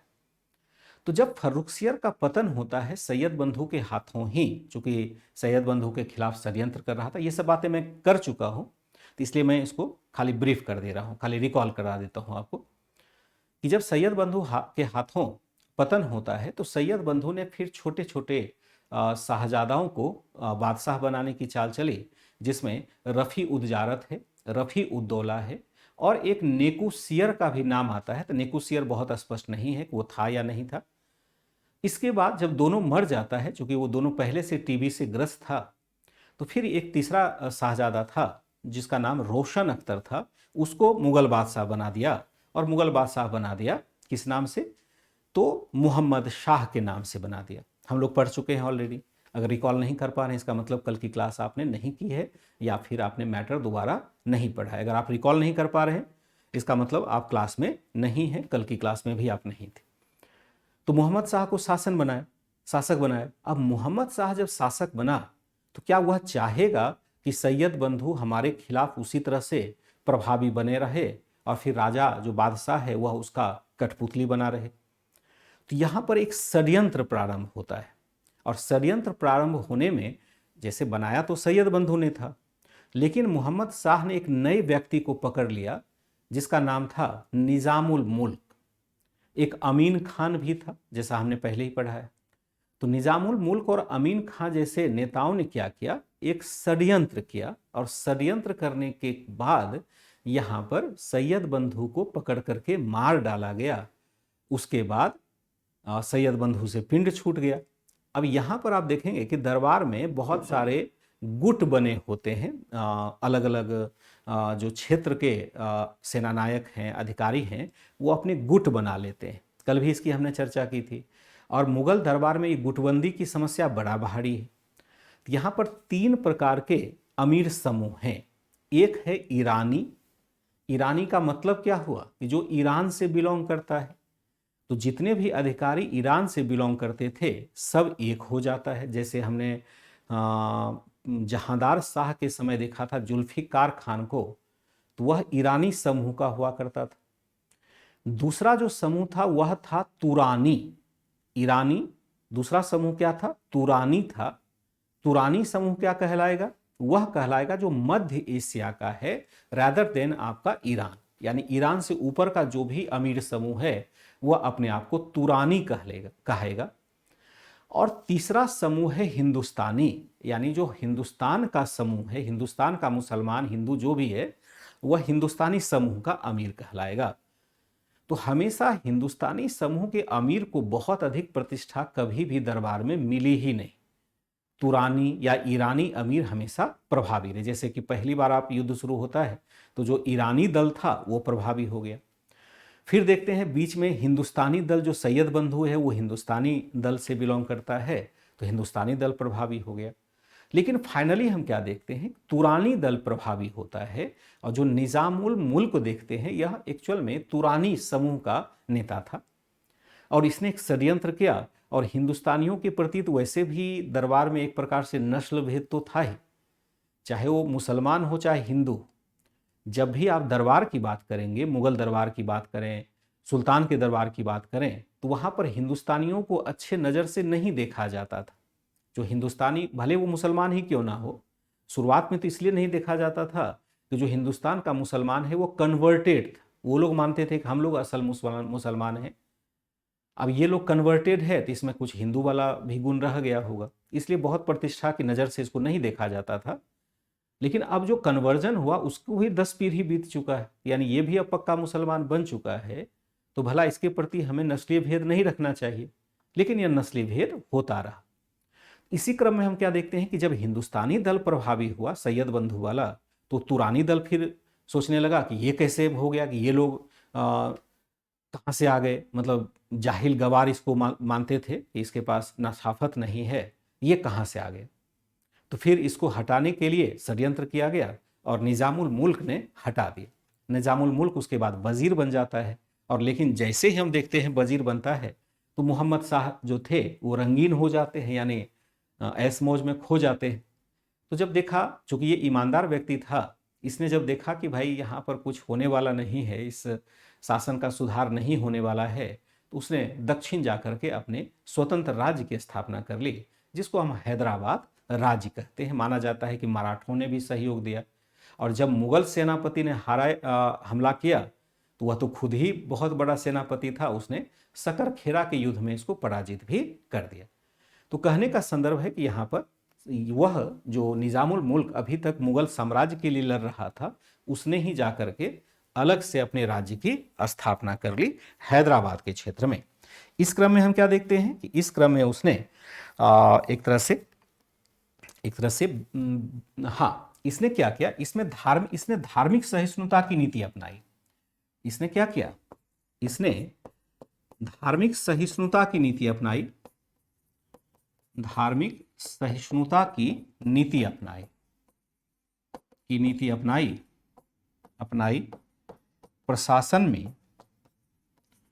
प्रशासन में हिंदू तथा मुस्लिम दोनों को शामिल किया, हिंदू तथा मुस्लिम दोनों को शामिल किया। एक नाम यहां पर आता है जिसका नाम हमें देखना होगा। शामिल किया, यहां पर लिखेंगे उदाहरण, क्योंकि कभी कभी नाम के आधार पर ही प्रश्न पूछ दिया जाता है। एक नाम यहां पर लिख सकते हैं, जो पूरन चंद है उसका क्या था, उदाहरण लिखेंगे पूरन चंद, इसका क्या था, इसका मुख्य दीवान हुआ करता था, मुख्य दीवान था। इस तरह से इसने उसका मुख्य दीवान था। इसको हम क्या देखते हैं, इसको लगातार मराठों से भी संघर्ष करना पड़ा।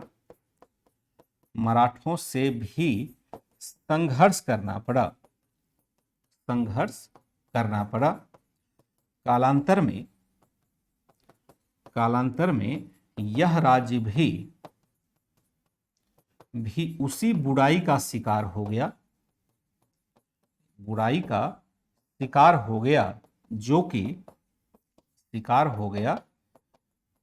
जिस बुराई का शिकार मुगल साम्राज्य था, जो मुगल साम्राज्य में था। फलतः हम क्या देखते हैं, फलतः कर्नाटक राज्य क्या होता है, राज्य इससे पृथक हो गया, अलग हो गया। इससे हम क्या देखते हैं, पृथक हो जाता है, कर्नाटक राज्य इससे पृथक हो जाता है। इसने धार्मिक सहिष्णुता की नीति अपनाई, प्रशासन में हिंदू तथा मुस्लिम दोनों को शामिल किया। उदाहरण लेंगे पूरनचंद्र, इसका क्या है, मुख्य दीवान बन जाता है। इसको लगातार मराठों से संघर्ष करना पड़ा। कालांतर में यह राज्य भी उसी बुराई का शिकार हो गया जो मुगल साम्राज्य में था। फलतः कर्नाटक राज्य इससे पृथक हो जाता है। कर्नाटक राज्य जो आपका है, वह हम क्या देखते हैं, वहां पर सादातुल्ला खान है। हाँ, इसीलिए कहते हैं, शासक का नाम याद मत करिएगा, शासक को हम नहीं नाम याद रखने का कोई मतलब नहीं है। कि अधिकारियों के गुट का नेता था सुमित यादव। तो वहाँ पर निज़ामुल मुल्क को ऐसे अगर आप लिखेंगे, या तो आप कहीं से देख करके मुझे टाइप करके बता रहे हैं, तो ऐसा मत करिए, क्लास में कभी भी आप समझ नहीं पाएंगे। आप ज़्यादा अगर पढ़ाई में होशियार हैं तो आपको क्लास नहीं करना चाहिए। मैं बार बार आपको रोक रहा हूँ, उससे क्या होगा, आपको ही डिस्टर्ब होगा। आपको लग रहा हो कहीं से देख करके कुछ भी करके आप लिख देंगे तो जो बातें मैं समझाने की कोशिश कर रहा हूँ वो आप नहीं समझ पाएंगे फिर। तो मुगल मैंने ईरानी, तुरानी और हिंदुस्तानी समूह को समझाया था, एक्चुअल में वो हमें समझना था। ये सब घटनाएं तो घटती रहती है, इसमें क्या है। तो मुगल साम्राज्य में था, फलतक कर्नाटक राज्य इससे पृथक हो गया। तो अगर हम कर्नाटक राज्य को देखें, कर्नाटक राज्य को हम क्या देखते हैं कि इसकी स्वतंत्रता का जन्मदाता कौन था। स्वतंत्रता का जन्मदाता जो होगा, जन्मदाता सदातुल्ला खान का जन्मदाता सदातुल्ला खान था। इसने अपने उत्तराधिकारी,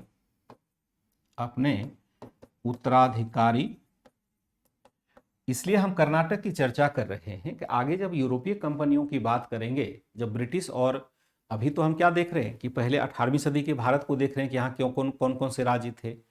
आगे देखेंगे यूरोपीय कंपनी कौन कौन सी भारत में आती है, और फिर देखेंगे कि यूरोपीय कंपनी और देसी रियासत के बीच में संपर्क कैसे स्थापित होता है, और संपर्क स्थापित होता है वह कैसा संपर्क स्थापित होता है। तीसरे चरण में उसको देखेंगे, तब बातें जाकर के क्लियर होगी। अभी सिर्फ यह देख रहे हैं कि 18वीं सदी में भारत में कौन कौन से राज्य थे, और उसके कुछ अगर प्रमुख शासक हैं तो प्रमुख शासकों की भी चर्चा कर लेते हैं। इससे अधिक हमारा यहाँ कोई उद्देश्य नहीं है बताने का, या किताब में इसका बताना नहीं है। ठीक है, हमने क्या देखा कि सदातुल्ला है, इसने क्या किया कि इसने अपने उत्तराधिकारी दोस्त अली का मनोनयन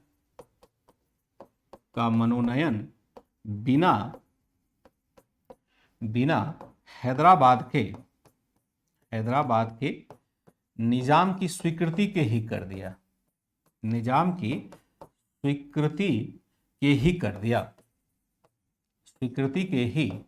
दिया। यानी मनमाना करने लगा, तो एक तरह से यह राज्य स्वतंत्र हो जाता है। इसी 1740 के बाद, 40 के पश्चात इस राज्य में क्या होता है, इस राज्य में लगातार यूरोपीय कंपनियों का हस्तक्षेप प्रारंभ हो गया। यूरोपीय कंपनियों का हस्तक्षेप प्रारंभ हुआ, जिसका नतीजा था कर्नाटक युद्ध। जिसका नतीजा क्या था? नतीजा था 3 कर्नाटक युद्ध का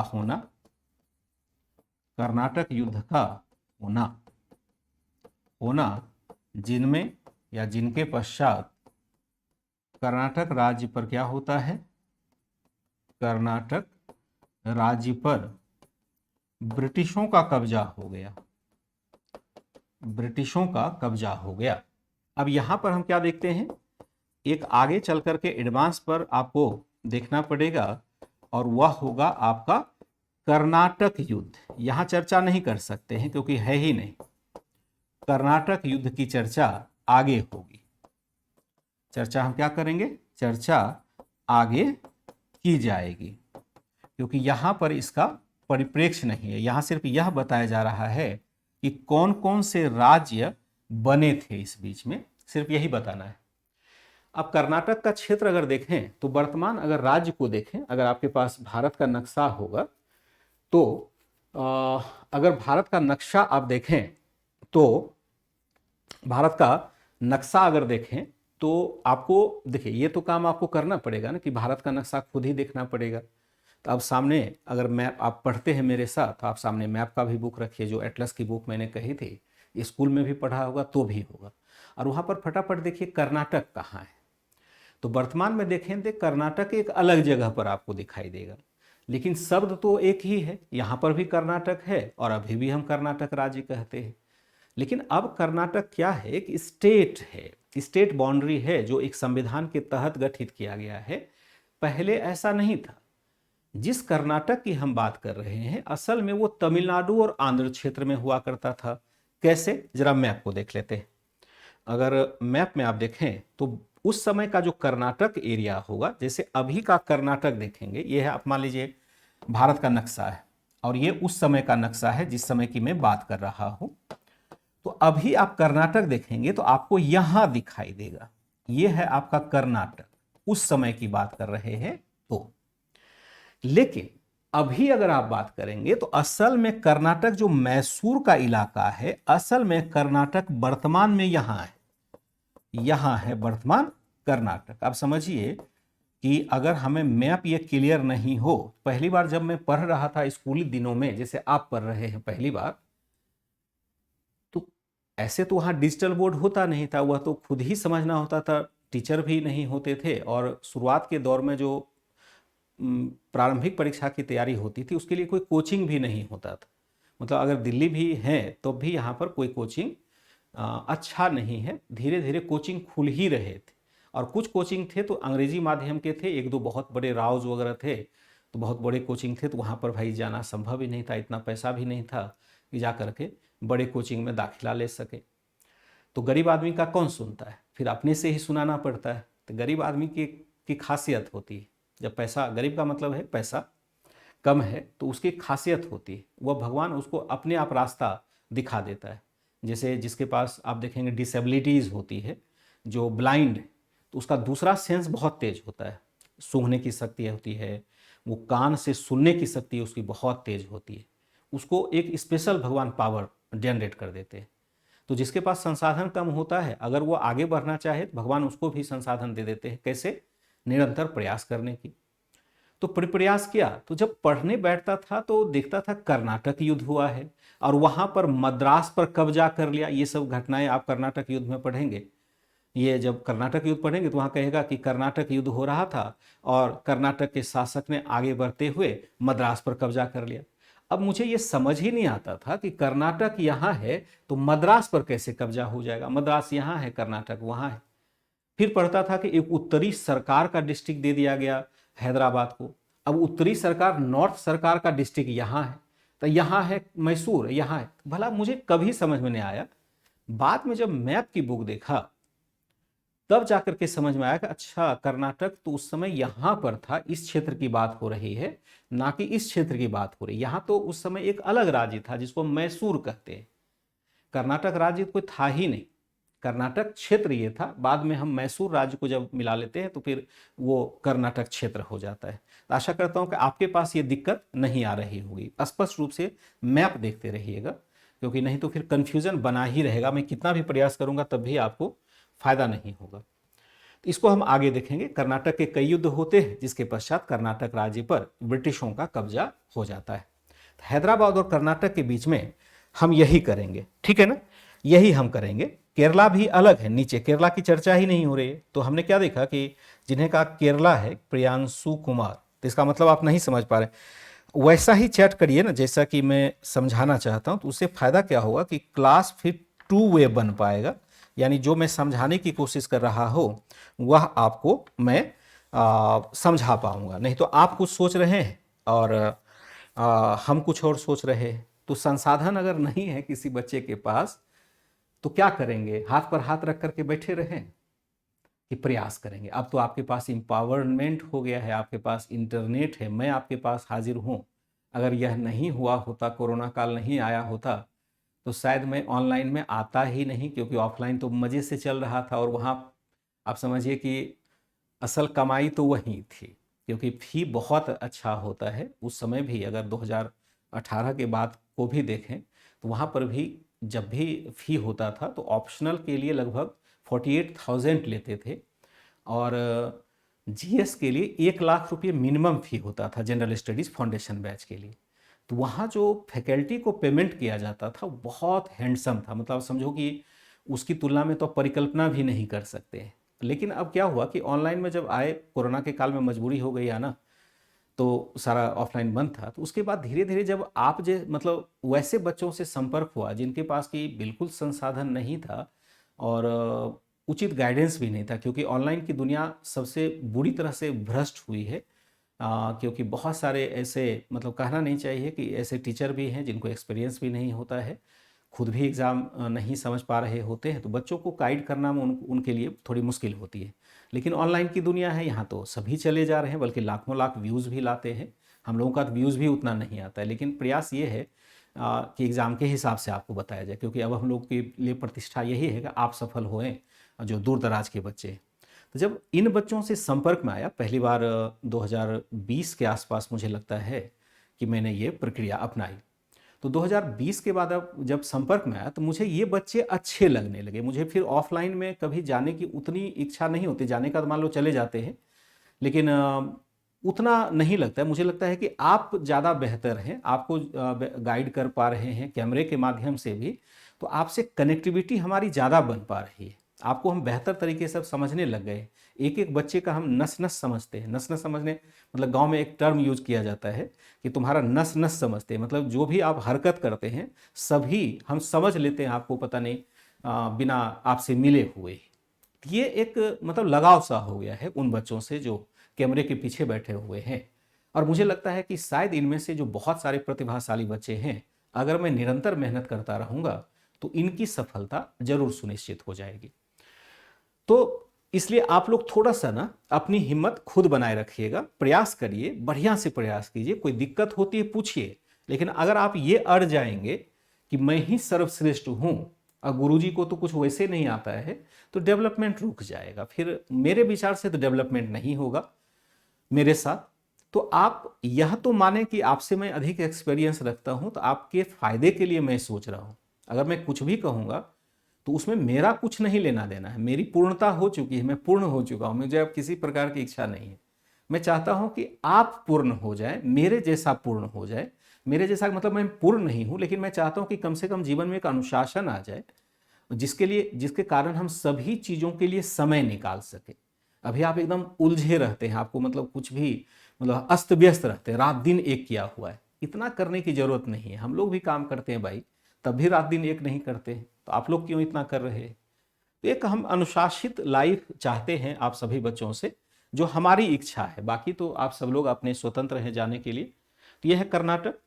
एक तीसरा राज्य जो महत्वपूर्ण हो जाएगा वह हो जाएगा आपका मैसूर का राज्य। मैसूर राज्य, क्या कल टेस्ट देना है या नहीं देना है? कल टेस्ट दें या कल मैं इसी को कंटिन्यू कर दूं? अगर आपने तैयारी कर ली है तो मैं टेस्ट लूंगा, नहीं तैयारी की है तो मैं क्लास ले लूंगा। और क्लास लेना ठीक रहता, अगर मैं ले लेता तो एक थोड़ा क्लास और बढ़ जाता, फिर ये चैप्टर हो सकता है कल फिनिश हो जाए या फिनिश होने की स्थिति में आ जाता। लेकिन आप लोग तैयारी कर चुके हैं तो मैं टेस्ट भी लेने के लिए तैयार हूँ, मुझे कोई दिक्कत नहीं है, मैं हर हालत में तैयार हूँ। ठीक है, तो यहाँ हम क्या देखते हैं? यहाँ हम देखते हैं कि मैसूर राज्य जो है ये एक्चुअल स्थिति इसकी कहाँ है, जरा इसको देख लेते हैं।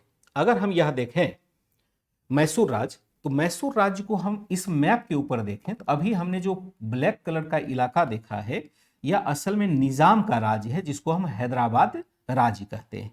और ये जो ब्लू कलर का इलाका देख रहे हैं यह है एक मैसूर राज्य। मैसूर राज्य में ही पहले विजयनगर साम्राज्य हुआ करता था। जो मैसूर क्षेत्र देखते हैं वह विजयनगर का ही पार्ट हुआ करता था। विजयनगर राज्य हम लोगों ने पढ़ा हुआ है मध्यकालीन भारत में, अगर आप याद कर पाए, वही कृष्णदेव राय वाला विजयनगर। क्योंकि हमें रिकॉल तो करना पड़ेगा, नहीं तो फिर आगे आगे बढ़ते जाएंगे, पीछे की सारी बातें निकलती जाएगी। तो जिस राज्य की हम बात करने जा रहे हैं वह है मैसूर राज्य। लेकिन अगर आपने भारत का नक्शा नहीं देखा है वर्तमान में, तो आपको पता ही नहीं चलेगा ये मैसूर राज्य की वर्तमान में सीमा अब कहाँ हो चुकी है, महाराष्ट्र कहाँ है, गुजरात कहाँ है। इसी के नीचे देखिएगा ये वाला एरिया केरल का है, ये जो एरिया अभी आप देख रहे हैं ये तमिलनाडु का है, यहाँ आप देखते हैं आपका आंध्र प्रदेश आ जाता है। तो अब राज्य का विभाजन अलग अलग हो गया है, उस समय अलग था और अब विभाजन अलग हो गया है। तो इसी की बात हम कर रहे थे। मैसूर राज्य की स्थिति कहाँ है? हैदराबाद के नजदीक का है।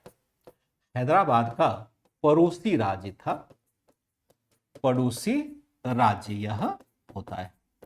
हैदराबाद का पड़ोसी राज्य था। यहां राजा कौन है? यहां चिक्का कृष्णराज, यहां थोड़ी सी एक दो लाइन लिखना पड़ेगा। यहां चिक्का कृष्णराज के अधीन के अधीन शासन व्यवस्था का संचालन हो रहा था। शासन व्यवस्था का संचालन हो रहा था। शासन का संचालन हो रहा था।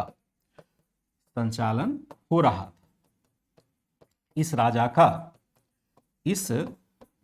के दो मंत्री बड़े प्रभावी थे। इस राजा के दो मंत्री बड़े प्रभावी थे। क्या नाम था इसका? लिखेंगे, इस राजा के दो मंत्री बड़े प्रभावी थे। दो मंत्री क्या थे? बड़े प्रभावी थे। प्रभावी थे। पहला था आपका नन्नराज, नन्नराज, और दूसरा है आपका यहां चिकाकृष्ण राज के अधीन शासन का संचालन हो रहा था। और यहां पर आपका जो हो जाएगा वहां आप क्या देखते हैं, मैं आपके चैट को नहीं देख पा रहा हूं, ध्यान रखिएगा। हाँ, मैसूर से मसूरी मत चले जाए, मसूरी बहुत दूर है अभी, मसूरी नहीं जाएंगे। हाँ ठीक है, तो एक बार मैप जरूर देखा लीजिएगा। चलिए कल टेस्ट ले लेते हैं, कोई दिक्कत नहीं, मुझे अब तबीयत की कोई दिक्कत नहीं है, मैंने चेक करवा लिया है। तो नन्नराज है और एक है आपका देवराज। देवराज है। यहां इसके दो अधिकारी हुआ करते थे, एक नन्नराज और देवराज था। इसी नन्नराज के अधीन, नन्नराज के अधीन हैदर अली नामक, नन्नराज के अधीन हैदर अली नामक एक सैन्य अधिकारी प्रभावी बन गया। सैन्य अधिकारी प्रभावी बना जिसने धीरे धीरे सत्ता पर कब्जा कर लिया। जिसने क्या किया? धीरे धीरे सत्ता पर कब्जा कर लिया। सत्ता पर कब्जा कर लिया। जिसने क्या किया? धीरे धीरे सत्ता पर कब्जा कर लिया। एक छोटा सा अधिकारी था हैदर अली, बहुत बड़ा अधिकारी नहीं था, सैनिक था। अब देखिए, मैं बार बार कहता हूं कि अगर आपने अपनी परिस्थिति से समझौता कर लिया तो जहां है वहीं रहेंगे, आप ही नहीं रहेंगे, आपकी और भी अगली पीढ़ी भी वहीं पर रह जाएगी। आप नजर उठा के देखिए, जिसने कम प्रयास किया वह अभी कहां है, और जिसने विशेष प्रयास किया, बहुत तेरे ऐसे उदाहरण हमारे भरे पड़े हैं। कई उदाहरण तो मैं ही सुनाता हूं, कालिदास का उदाहरण हो सकता है, ईश्वरचंद विद्यासागर का उदाहरण हो सकता है। अगर आपके दिल में आगे बढ़ने की तमन्ना है तो आप यथास्थितिवाद में विश्वास नहीं कर सकते। अगर यथास्थितिवाद, जो जैसा चल रहा है चलने दो, अगर उसमें विश्वास करते हैं तो आप जहां हैं वहीं नहीं रहेंगे, बल्कि उससे और नीचे जाएंगे। आपको अगर लगता है कि मेरे अंदर क्षमता है तो आगे बढ़ने के लिए भरपूर प्रयास करना होता है, नहीं तो फिर समस्याएं खत्म नहीं होंगी। जब बीमार हो जाते हैं तो उसको दूर करने के लिए, बीमारी दूर करने के लिए प्रयास करना पड़ता है ना। अगर आपके पीछे बाघ पड़ जाए तो आप भागने में देखेंगे कि सांस उखड़ रही है या नहीं उखड़ रही है, फिर आप किसी तरह से जान बचाना चाहेंगे और जान बचा भी लेता है मनुष्य। तो ऐसा क्यों कर रहा है? क्योंकि वह जान पर बन आई है। तो आप नौकरी नहीं प्राप्त करेंगे अगर जिस पोजीशन में आप हैं, और वहां से अगर आपने सरकारी नौकरी या अच्छी नौकरी प्राप्त नहीं किया, तो फिर आपकी जान पर ही बनी आनी है। नहीं, आपको फिर उसी समस्या का समाधान, मतलब आपको समस्या का सामना करना पड़ेगा और आपकी पीढ़ी को भी आगे करना पड़ेगा। आवश्यक नहीं है कि हम सरकारी नौकरी के लिए ही प्रयास करें, लेकिन आवश्यक यह तो है कि हम एक अच्छा ज्ञान प्राप्त करें, समाज के बारे में एक अच्छा दृष्टिकोण प्राप्त करें। तो इसी नन्नराज के अधीन हैदर अली नामक एक सैन्य अधिकारी प्रभावी बना, जिसने धीरे धीरे सत्ता पर कब्जा कर लिया था। और ये जो मैंने आपको उपदेश दिया वह हैदर अली को लेके दिया। हैदर अली एक साधारण सैनिक था, अति साधारण सैनिक था, लेकिन इस हैदर अली को अपने इस स्थिति या इस स्थिति में रहना मंजूर नहीं था। उसने धीरे धीरे दिमाग लगाया, प्रगति की, और प्रगति करते करते करते करते नन्नराज के नज़र में चढ़ा और नन्नराज ने इसे सेनानायक बना दिया। अब एक सैनिक अगर सेनानायक तक जा रहा है तो आप समझिए कितना प्रयास कर रहा होगा। आप भारत में भी देखें, जैसे आप प्रधानमंत्री नरेंद्र मोदी को देखिए, दो नेता हैं अभी सबसे प्रमुख, एक है प्रधानमंत्री नरेंद्र मोदी, एक है आपके मान लीजिए श्रीमान राहुल गांधी है। दोनों में एक अंतर आपको दिखाई देगा। अंतर क्या है कि एक ने संघर्ष करके रास्ता दूर किया है, यहाँ प्रधानमंत्री पद तक अपना पद प्राप्त किया है। अच्छे हैं बुरे हैं उस पर हम नहीं जाते, लेकिन दोनों के रास्ते को देखिए। एक है जो स्पून लेकर के ही, सोने का चम्मच लेकर के पैदा हुआ है, बना ही है इसलिए कि आज न कल वो प्रधानमंत्री बनेंगे ही बनेंगे, क्योंकि उसने उस फैमिली में जन्म लिया है जो पहले से प्रधानमंत्री हुआ करता था। एक उस फैमिली से बिलोंग करता है जहां पर कि कोई राजनीतिक इतिहास नहीं था, और धीरे धीरे वहां से करते करते आज से मुझे लगता है कि 20-22 साल हो गया होगा, 25 साल हो गया जब वो सत्ता में बने हुए हैं, पहले मुख्यमंत्री के रूप में फिर प्रधानमंत्री के रूप में। कुछ तो व्यक्तित्व में रहा होगा। अच्छे हैं बुरे हैं इस पर नहीं जाते हैं, किसी पार्टी पॉलिटिक्स में नहीं पढ़ते, लेकिन आप आकलन कीजिए, हैदर अली एक सैनिक और बनता वो सेना नायक है, फिर शासक भी बन जाता है। तो कोई भी व्यक्ति अपनी स्थिति में सुधार के लिए खुद प्रयास करता है, तभी उसको वास्तविक सफलता मिलती है। तो एक सैन्य अधिकारी प्रभावी बना, जिसने एक सैन्य अधिकारी नामक एक सैन्य अधिकारी प्रभावी बना, जिसने धीरे धीरे सत्ता पर कब्जा करता हुआ चला गया। सत्ता पर इसने क्या कर लिया? कब्जा कर लिया। इसने क्या किया? 1755 में इससे पहले ही इसने 1755 में 1755 में डिंडीगुल एक जगह का नाम है, डिंडीगुल में एक आधुनिक बंदूक फैक्ट्री, आधुनिक शस्त्रागार का निर्माण किया था। निर्माण किया था। इसने डिंडीगुल में एक आधुनिक शस्त्रागार का निर्माण किया। 1761 में तक इसने सत्ता पर कब्जा कर लिया।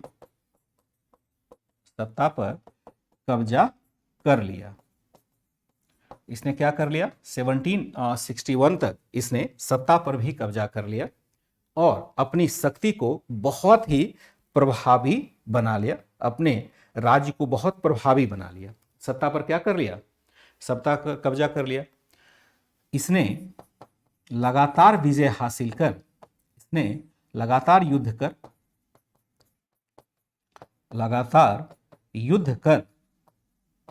कर मैसूर राज्य को एक बड़े राज्य के रूप में तब्दील कर दिया।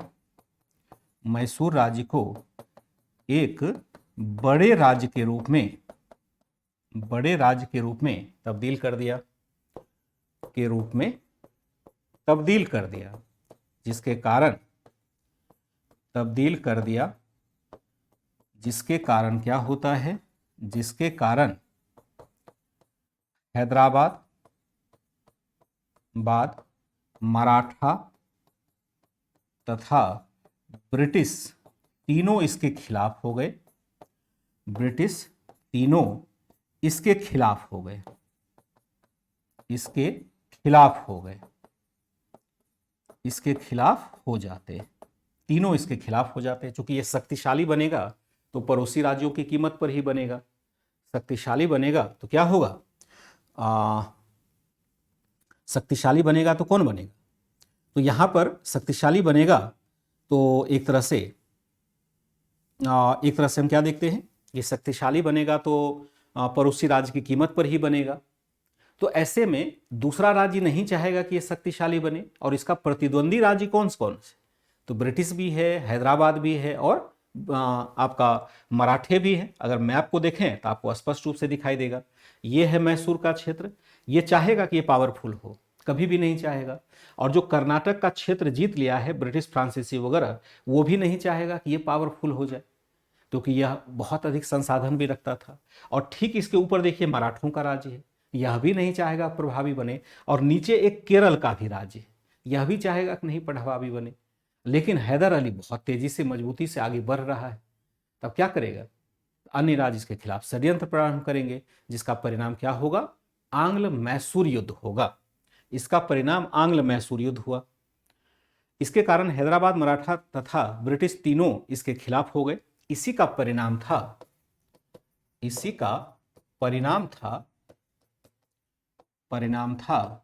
आंग्ल मैसूर युद्ध। परिणाम था 4 आंग्ल मैसूर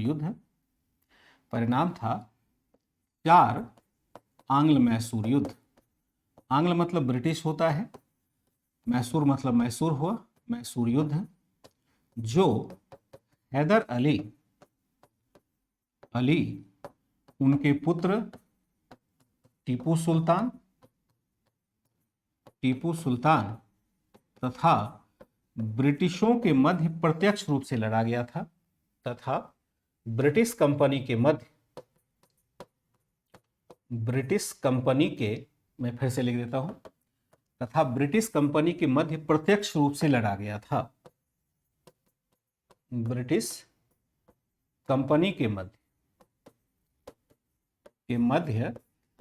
प्रत्यक्ष रूप से लड़ा गया था।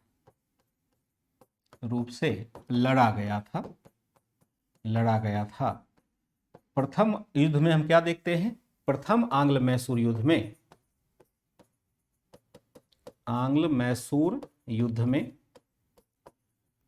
युद्ध जो 1767 में होता है, युद्ध में हैदर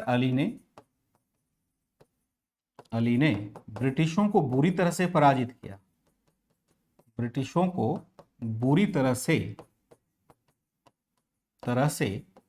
किया, परंतु द्वितीय युद्ध में वह मारा जाता है।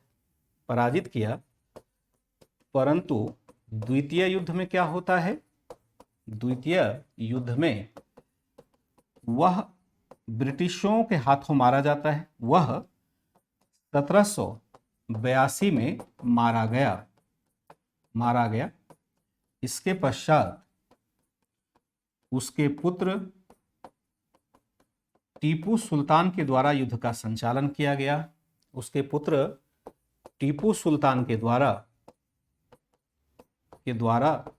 युद्ध का संचालन किया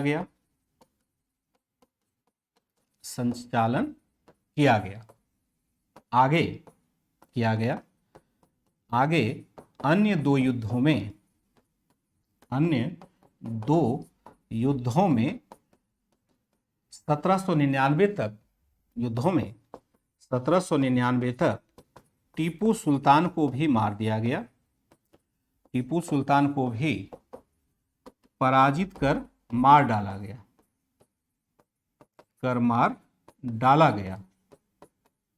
गया। और इसके पश्चात मैसूर के अधिकांश भाग पर ब्रिटिशों का कब्जा हो गया। मैसूर के अधिकांश भागों पर ब्रिटिशों का कब्जा हो गया।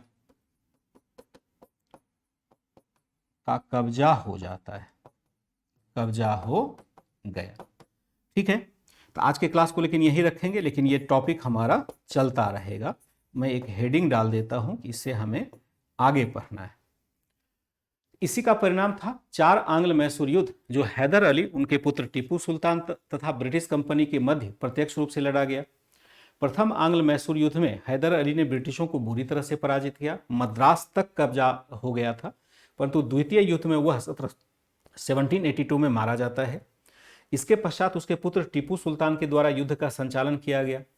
आगे अन्य 2 युद्धों में 1799 तक टीपू सुल्तान को भी पराजित कर मार डाला गया। इसके पश्चात मैसूर के अधिकांश भागों पर किसका कब्जा हो जाता है? भागों पर ब्रिटिशों का कब्जा होता है। जब मैं नेक्स्ट क्लास आपका जो मंडे है मैं आऊँगा, तो टीपू सुल्तान को मैं थोड़ा सा और बताऊंगा, क्योंकि यहाँ से 1-2 क्वेश्चन पूछे गए हैं और आगे भी आपको पूछे जा सकते हैं। तो ठीक है, यहाँ लेकिन आज रखेंगे क्लास को, चूंकि सुपर 60 क्लास होती है, वहाँ पर जाना ही पड़ेगा, उसकी तैयारी भी करनी होती है। उसके लिए PDF भी बना के लाते हैं, वहाँ हैंड रिटन नहीं देते हैं, वहाँ पर PDF भी लिख करके आते हैं। ठीक है, निश्चित नहीं है, अभी निश्चित नहीं है। निश्चित नहीं है देवेश जी, अभी मेरे पास इंफॉर्मेशन नहीं। आप लोगों के पास पहले इंफॉर्मेशन रहता है, क्योंकि हम लोग क्लास में होते हैं तो जनरली पता नहीं होता है, और जो होगा होगा। आप तैयारी बाधित मत करिए, अगर इन सब चक्कर में पड़ेंगे तैयारी आपकी बाधित हो जाएगी। चलिए आज के क्लास को रखते हैं, और फिर मैं नेक्स्ट क्लास आपका मंडे लेके आता हूँ। नहीं तो कल तो आपका टेस्ट होना ही है, कल आपका मैं टेस्ट ले रहा हूँ, ध्यान रखिएगा। टेस्ट के लिए आप तैयार होकर के आइएगा। सुबह 8 बजे से 1 घंटे का टेस्ट लेंगे, लगभग 20 क्वेश्चन हम रखेंगे साथ में, और फिर मंडे से जैसे चल रहा है क्लास वैसे चलता रहेगा। मंडे को सुबह ही क्लास होगी, ट्यूसडे को शाम को क्लास होती है, फिर ऑनवर्ड्स जैसे चलता है चलता रहेगा। ठीक है, चलिए बाय एंड टेक केयर।